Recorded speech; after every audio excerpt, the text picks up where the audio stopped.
We all know that decisions we make in a split second and we try to pretend like we're strong enough to do it, eventually over time our will fades. How many times have you made a decision, I'm never doing that again. I'm never letting my laundry build up. I'm going to lose 30 pounds or I'm going to go to the gym, and like all these ideas, and you seem so determined. You even follow through for like 2 months.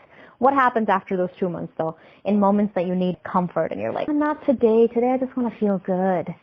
Then you turn to those things that have traditionally comforted you. So there's a part in your brain, it's called RAS, R-A-S. It's the reticular activation system. What this part of the brain does is its job to take what you have currently in your life and what you want and try to bridge the gap between it. So what I mean is, if today you went out and bought a red Mustang, your RAS would get activated, your reticular activation system, and it would try to find as many red Mustangs on the way. You'd be like, oh, there's another one. I never noticed how many red Mustangs there were. So manifestation is kind of the same thing. When you start to imagine very, very vividly something coming true, your brain, it's not like it literally makes it happen by moving atoms, although that also metaphysically could be true, but I'm only sticking to hard science. Science tells us that our brain filters out anything that's not in alignment with what you pictured. It's literally going to keep the same circumstances. You're going to miss out opportunities. Your eyes will literally block out any emails. You will not see emails. You're not going to create more contacts that can put you in touch with the thing that you're trying to do. It wants to keep you in the same situation that you're in. Versus if you start really heavily manifesting, this is what I want to do with my life, it will have you notice more opportunities in the world, coming up with ideas of how you're going to have more of something. But if you don't activate your reticular activation system and you don't give it those buzzwords, those keywords of what you're after, you're not going to create more contacts that can put you in touch with the thing that you're trying to do. Because remember,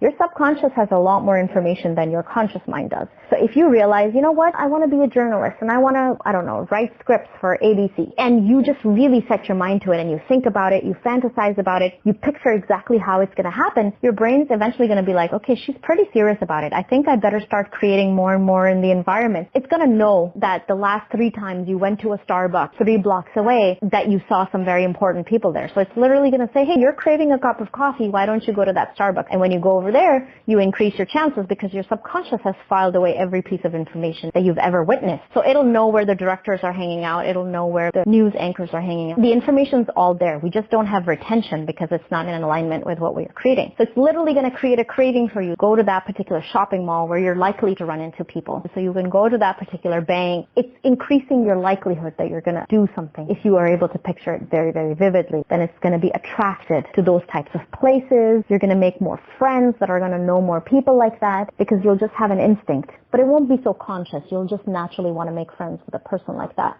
So that's how manifestation works. But what you have to do in order for something like that to work is for you to imagine that it's already happening. Not that you're wishing for it to happen. When the wishing part of it goes away, then you naturally partake in more activities that are going to make that happen because your subconscious is going to want to maintain consistency because you've created this routine about manifesting half an hour or set aside like 45 minutes a day that you're like, I'm really going to think about it and then I'm going to trust. I'm going to trust my mind to be able to create it. I'm going to trust my subconscious to pull that towards me and make it happen. And then the rest of the day, I'm going to work towards creating my own self-esteem, think of other things, try to take care of myself. I'm going to work out, but every day for 45 minutes to half an hour to even an hour, I'm going to manifest. That's completely fine because you're still creating balance throughout the day. So your subconscious doesn't get like she's desperate. When you're desperate for something, your brain freaks out and it thinks like this is something that's not supposed to happen. If she's that desperate, that means that we're not supposed to have it because that means that you don't already have something. But when you very quietly manifest it and you let go of the need for it so desperately throughout the rest of the day, then it'll start to believe that it's already a part of you. Then it's going to want to create it more and more. When you're manifesting,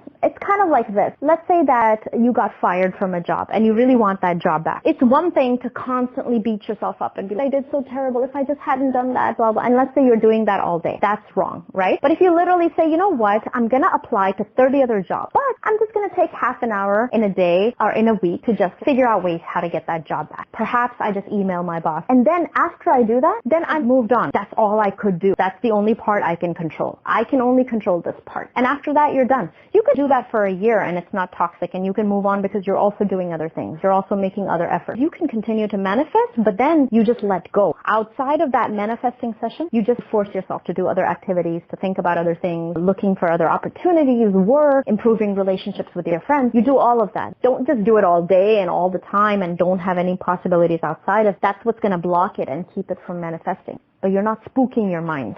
So you want to do that. You want to be more subtle about it. You just want to start doing other things outside of manifestation also. I know people that just are like, no, I'm just going to sit there. I'm going to manifest it all the time, blah, blah. And they get so desperate and their mind senses it and then it blocks it. But if you confidently manifest it and at the same time you're creating good things for yourself throughout the day, but you have to let go. This part of your brain is very powerful, the reticular activation system.